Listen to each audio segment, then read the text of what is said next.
Hi, everyone. Thank you for joining us today. We are having our webinar with Tim Chernosky from American Mortgage Resource. Tim's been a friend of mine for many, many years, and I'm really pleased to have him on with us today. We are going to be talking about reverse mortgages, and I'd like to introduce Tim. Can you tell us a little bit about yourself, Tim, and your company? Sure, sure. Well, American Mortgage has been around, I think, for about 15 years now. I've been with them probably about on and off for about 10 of those 15 years. I started doing loans back in '85. So I've been around this business for a little while now, almost Yeah. 40 years. Next year I'll celebrate my 40 year anniversary, so that's nice. But it's been a very good run for me. I've met a lot of nice people, helped out a lot of nice people, so I've really enjoyed my time doing this. Well, it's always been fun working with you and seeing the kids Thank grow up you. over the years. So, and we're talking about reverse mortgages, but Tim does all types of mortgages from VA, FHA, conventional, whatever you need. He does do a lot of different types of mortgages. So, can you tell us a little bit about a reverse mortgage and how it actually works? We start out by saying that a reverse mortgage, people don't realize this, but can be used for a purchase of a property. And the biggest difference between using a reverse mortgage for a purchase of property and a forward mortgage would be with a forward mortgage, you collect all the documents, you put it through an automated underwriting system, and you get a pre-approval. Mhm. With reverse mortgage, what happens is I have to collect all the documents, you have to go to a counseling service, and then based off of those numbers, we can tell if you qualify for a loan or not. There's actually not something that spits out like it does with the automated underwriting system on the forward side. Yeah, like desktop underwriting. It's a little Exactly. more hands-on. A lot more hands-on. I mean, Mhm. I got to take a look and make sure they have the right income, all this to make sure they're going to qualify for this and go from there. Though it's a little more complicated than doing a forward, and that's why you don't find a lot of guys doing these days because they are a lot more complicated. Plus, you want to make sure you have somebody who knows what they're doing with these because they can screw them up real easy. Yeah. Who's eligible for a reverse mortgage? Is everyone eligible or what's required? For reverse mortgage in the state of Massachusetts, there are other states that are a little bit lower than this, but in Massachusetts, you have to be 62 or older. If you have a spouse who is under 62, you still qualify for a reverse mortgage. But what happens in that case is they base the numbers off of the person with the lower age. So if one person 62, one person 59, we do it that way, but they also then do the calculation for what amount they'll lend you is based off a 59-year-old. And these are all based off of appraisals, life expectancies, and the current interest rates. So, is the term based on the age of the person? Like, you can get a regular mortgage, it's a 30-year term. You were saying about the age and stuff. Why does that matter? No, like I said, there's no 15-year, 10-year, 5-year, 30-year like there is on a forward mortgage. Reverse mortgage is basically they calculate out to an age of 100, basically. And anybody who's over 62 qualifies for this. And what they'll do is they'll say, okay, your house is worth this. And based off of that and your age and like I said, the interest rate, this is what we'll lend you. Hmm. There are some differences. Yeah. How can I use a reverse mortgage then and what can it be used for? I mean, why would I get a reverse mortgage? I've lived in my house 20, 30 years. It's all paid for. Why would I get a reverse mortgage? The biggest reason people get a reverse mortgage these days is they're sitting on a ton of equity. But unfortunately, because of the fact they're collecting Social Security and it's not enough to qualify for a forward mortgage, this reverse mortgage come in, and you can use the monies for buying RVs, taking trips, paying off credit cards, any kind of medical bills. If you have a son or a grandchild that wants to go to college, you can give them the money. It's up to you how you want to spend the money. Oh, that's interesting. Yeah. Um, yeah, that's pretty interesting. What kind of upfront cost are there with the reverse mortgage? Is it very similar to a traditional mortgage? Are there a lot of upfront fees? The only real two out-of-pocket expenses with a reverse mortgage are the counseling service, which depending on where you go, probably runs anywhere from about 175 to around 250, and then the appraisal. Again, as you know, on the forward side, the appraisals run depending on if it's single family, double family, whatever. It goes from there down. So So, what's this counseling session? I didn't know much about that. oh, well, there is the counselor. What happens with when I first take an application for reverse mortgage, I go into reverse vision and I put all the numbers I have preliminary in there, and it spits out what's called a proposal. On a proposal, it gives you an idea of what you qualify for and what exactly entail in a reverse mortgage. It's a report that covers some 90 some pages. And if you have a computer, I can email it. And I've had to print these out and drop them off. It's my printer goes 90 on pages, overtime. oh boy. It's usually around 95, 98 pages, depending. Yeah, yeah. And I got to print them all out, put them in a package, and drop them off at somebody's house.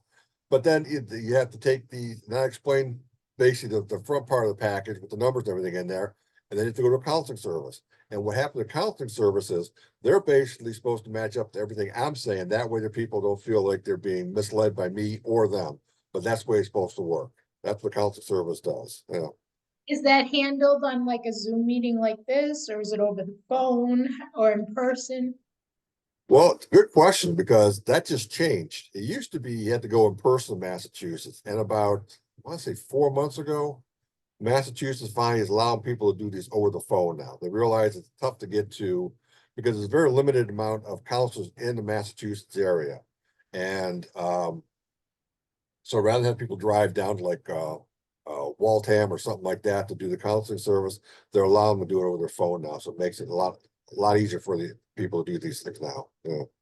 That's interesting. I would think because of COVID. I mean, everything changed with COVID, and that's For how a I while, learned how to Zoom. I had no clue before that. So oh, yeah, with COVID, they did it. They kind of hem and hawed about doing it over the phone or make people come mm, in, and then they find, well, this makes no sense. They finally let them do that, and they have to call for a little while. They were letting them do it over the phone. They said no, we have to go back to in person, and then finally put a ruling out there saying, yeah, they can do it over the phone now. Which that's good. it's It's just easier for the consumer, you know. I mean, we've well, got we're talking lucky.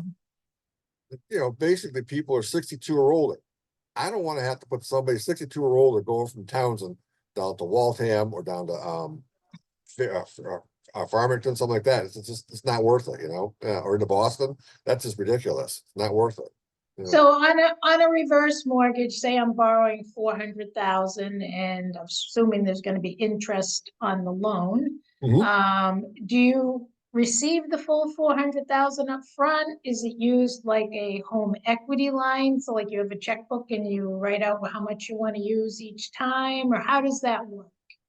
Well, let me back up a little bit then. What happened with reverse mortgage is you have options depending on what kind of money is available to you based off, again, your appraisal, your age, and the interest rate. You can either get a lump sum, you can do a monthly payments, or you can do a line of credit. It's up to you how you want to do them. You can combine them, all three of them, or all two of them, however you want to put them together. You can put them Mhm. together any way you want to. So if you want to take out a lump sum, you can do that, and then just calculate straight off of that. If you want to take off a line of credit, the nice thing about a line of credit is different than a forward mortgage is with a line of credit, they actually pay you the same amount of interest you're getting charged up front. So if you're getting charged, let's just say 7%, make numbers easier. And you have a line of credit and there's $200,000 sitting in there, you don't touch it. After the first year, you get $200,000 sitting there. They'll give you another 14 grand on top of that. And that's different than a forward. With a forward, you got to pay a monthly fee of usually $50 to have this thing. And then you go from there. Well, that's the big difference. Oh, that's And this, interesting. You can use it different ways. So you could use it for home repairs and stuff like that. exactly. Yep. Hmm. And the nice thing about a reverse mortgage is what they call it's a non-recourse loan. As you know, on the forward side, if you want to sell your home and the home is valued less than what you owe the bank, now you have to start negotiating. Because now it's called a short sale. With reverse mortgage, because of the insurance you're paying for out of the closing cost, then there's no short sale. It's just basically whatever the fair market value is, what they sell the house for, and the government eats the difference. So if the house is worth 500,000, and over the years your interest rate collected 600,000, that 100,000 is taken care of by the insurance, and Uncle Sam eats the difference then. Can my curiosity, so like I get my house, I decide I want to do a reverse mortgage, I get it appraised. Is there a percentage that they loan? Or, like with a traditional home, you can do 20% equity, 20% down, 80% loan to value. is it the same with a reverse mortgage, or is there a different percentage? How does that work? And again, like I'm mentioning, the percentage they lend you is based off of your age, the younger spouse's age, based off the appraisal, and it's based off the interest rate. So this is constantly changing. If the interest rates go lower, they lend more money. Interest rates go higher, they lend less money. So it's a constant changing number. There's no real set number for any one person. It's all different based off of their scenario. What Okay, percentage are really low? Yeah. depends on the age and, Age and appraisal, yeah, exactly. You know, those are the two biggest factors, the age appraisal and the interest rate does come into play there, but the two biggest ones are the age and the appraisal of property, what they'll lend to you then. okay. And that's why I have this program. I put all the information there and says, we're gonna give you this, and the proposal I mentioned about earlier, everything's spelled out in there. If you want to have a line of credit, it shows exactly how your interest rate works. If you want to do a monthly payment, show what you qualify for monthly payments. All this is in the 90-some pages of that we send to you through an email. Yeah. I like the line of credit idea. I had someone ask me the other day, and I think I answered it right, but they were asking me, will a reverse mortgage affect my benefits, like for Medicare and Social Security? And I told them I didn't think that it would affect anything because it wasn't technically income.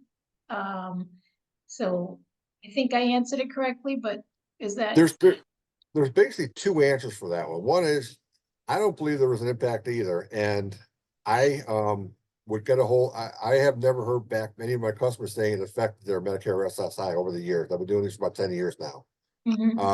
But I talked to one of my reps today, and his suggestion was just to be on the safe side.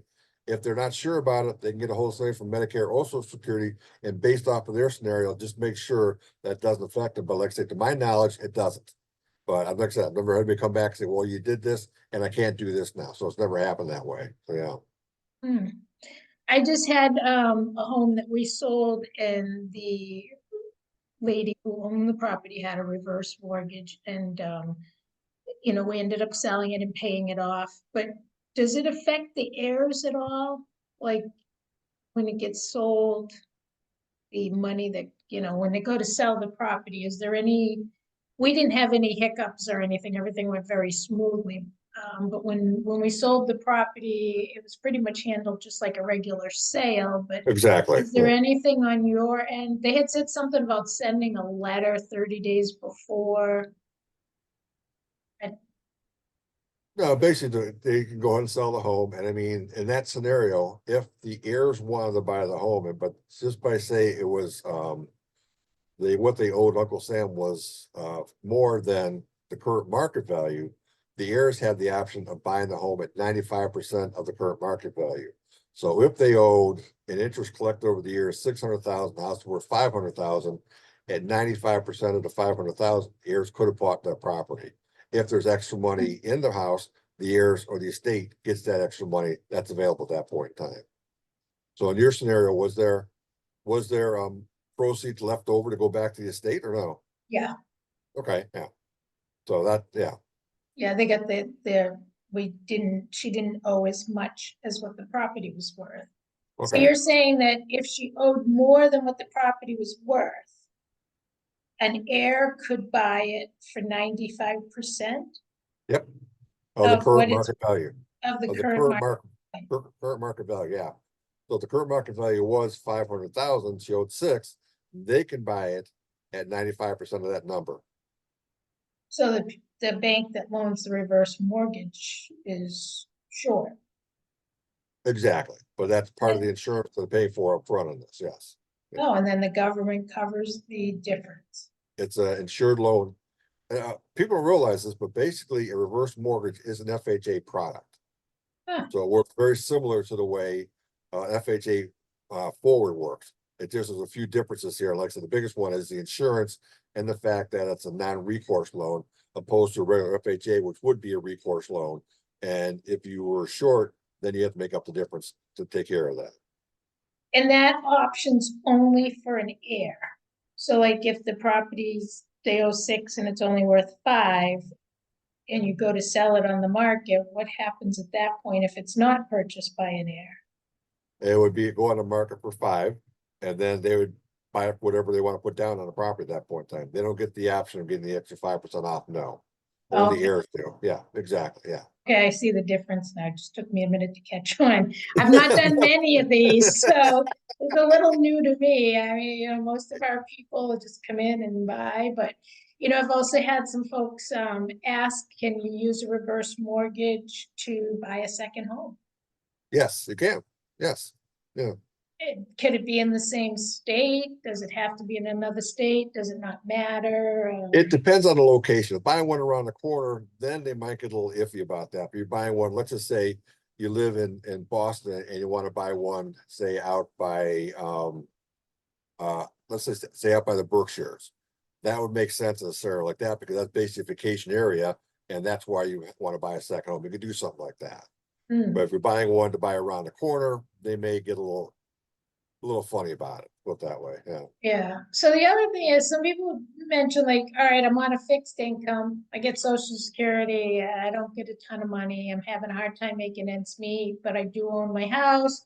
So I go and I get a reverse mortgage. Now I have this money that I can use monthly. Like you said, you can take monthly draws to live Exactly. Mhm. on a regular basis. So I lost my thought there, the stupid phone, but can you prepay it early? What happens? Is there any prepayment penalty if for some reason you want to pay it off sooner? There's no prepayment penalty. You can pay it off anytime you want to. Just pay off what's ever owed. What's if you want to sell the home, then go ahead and sell the home and just pay off what's ever owed to Uncle Sam at that point in time. No big deal. If you want to make payments throughout the time you have a reverse mortgage, more than welcome to. You don't have to. That's just your call. What do you want to do with it then? Yeah. Yeah, that was kind of where I was going with it, is if they're getting monthly payments, they don't have to make payments on their mortgage. So they could No. borrow 400,000, get a monthly stipend and just use that to live on. And then if they decide to go to assisted living or move in with family, they could sell the property Exactly. Yes. and take the proceeds or whatever's left from the estate to Take it continue. with them. Exactly. Yeah. Oh, it's pretty. And I've been told that because of the fact that when they calculate the reverse mortgage, basically using up all the income of the property, that starts your 5-year look back. It doesn't affect your 5-year look back because there's no equity in the property to be calculated for that 5-year look back. But again, I would check with the a counselor on that one or with the financial advisor to make sure that's accurate. But I've been When you told that. say a 5-year look back, what do you mean by that? You know how when you go into a nursing home, they look back at your assets for 5 years. And if Mhm. you had them, then that's why they calculate what you actually pay for the nursing home. That's what I'm making reference to is that look back. The home wouldn't qualify as part of that because it's a used up asset. It's not an asset that's available to them. Oh, okay. Um, that's interesting because I've heard a lot of people using the reverse mortgage for so many things, buying homes in Florida, just living month to month. And, but a lot of times people are scared. Are there any additional costs that they need to know about with obtaining a reverse mortgage? Well, like I said, there's the two outside costs. Everything else is built into it then. And again, it's all based off the appraisal and that thing. So once I do the proposal, all those numbers are right in there showing what the actual costs are. And for the most part, the costs are very identical, very similar to that of a forward mortgage. The biggest one, like I mentioned, is the insurance that protects them and their estate. So if there's an overage, they don't have to worry about paying that then. That's the biggest number that's different in a reverse mortgage opposed to a forward mortgage. So Can you get insurance on a reverse mortgage to pay it off? Like sometimes if these mortgages where people have them and they go and they get insurance to protect them in case they can't make payments that'll pay off their mortgage. Is that something? basically talking about the life insurance policy. Yeah. Yeah. So I mean, basically just a life insurance policy to cover the balance and they again, if you can find somebody who will take them in there with their health situation, yes, they can. But again, it depends on their health. If they're around 62, they've got a better chance of doing it than somebody who's about 95. Let's put it yeah. that So yeah. way. Are there more than one type of reverse mortgage? As far as the actual types of reverse mortgages, no, it's just what you can do with the funds, the lump sum, the monthly distribution, or if you want to just, like I said, make a monthly withdrawal, whatever you want to do with it. It's up to you. Have a line of credit. That's your call. Those are the biggest things. But as far as the program itself, they're all identical across the board. Are they all fixed rate programs? No, you can either do a fixed rate or you can do a variable rate. Normally with the variable rate, that's the one that gives you the most money back out of the program.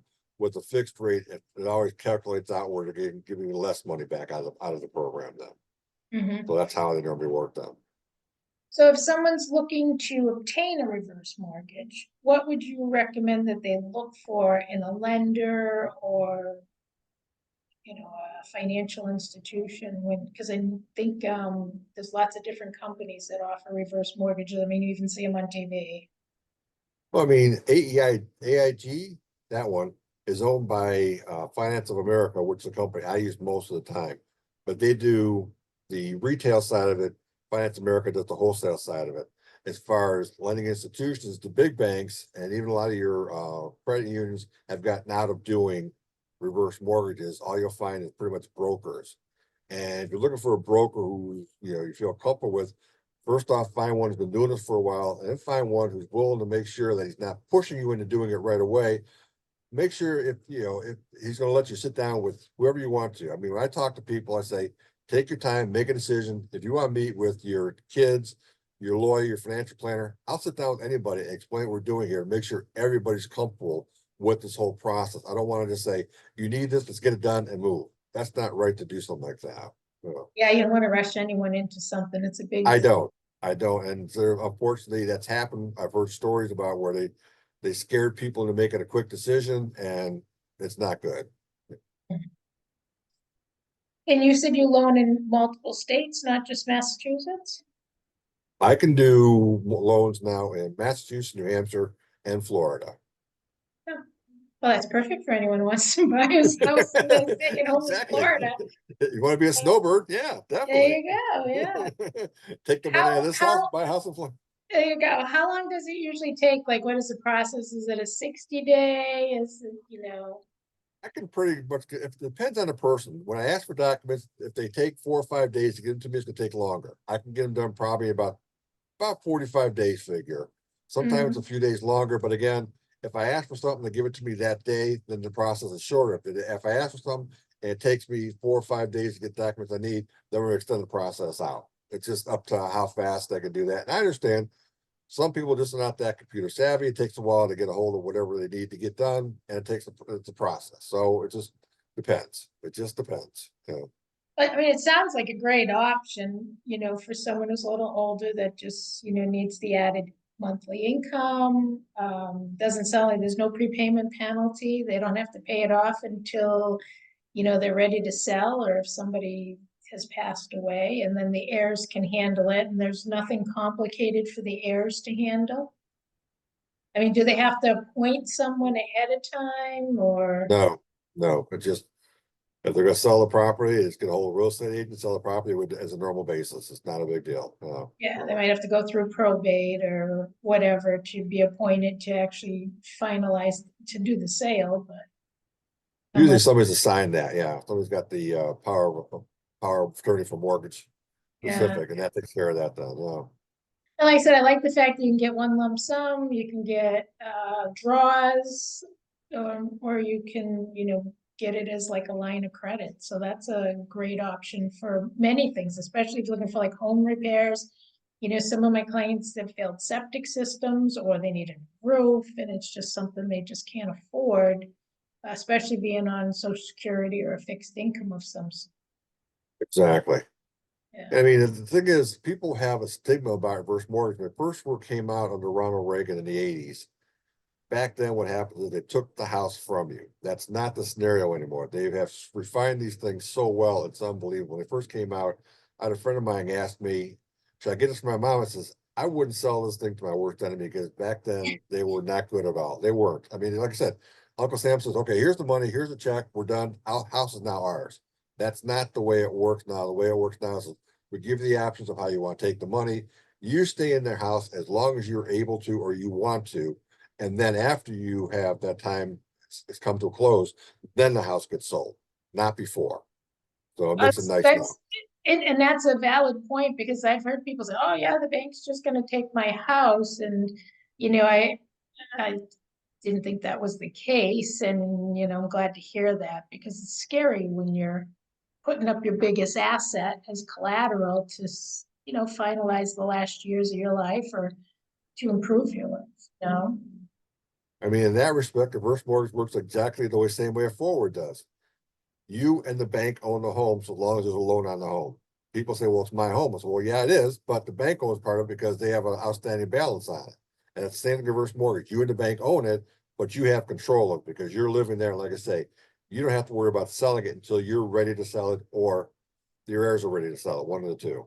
Yeah, well, you've really clarified a lot of things for me that I just, like I said, the reverse mortgages are kind of new to me. I haven't done that, but, I've had a few people that have had reverse mortgages, and like I said, we've sold the properties and paid them off.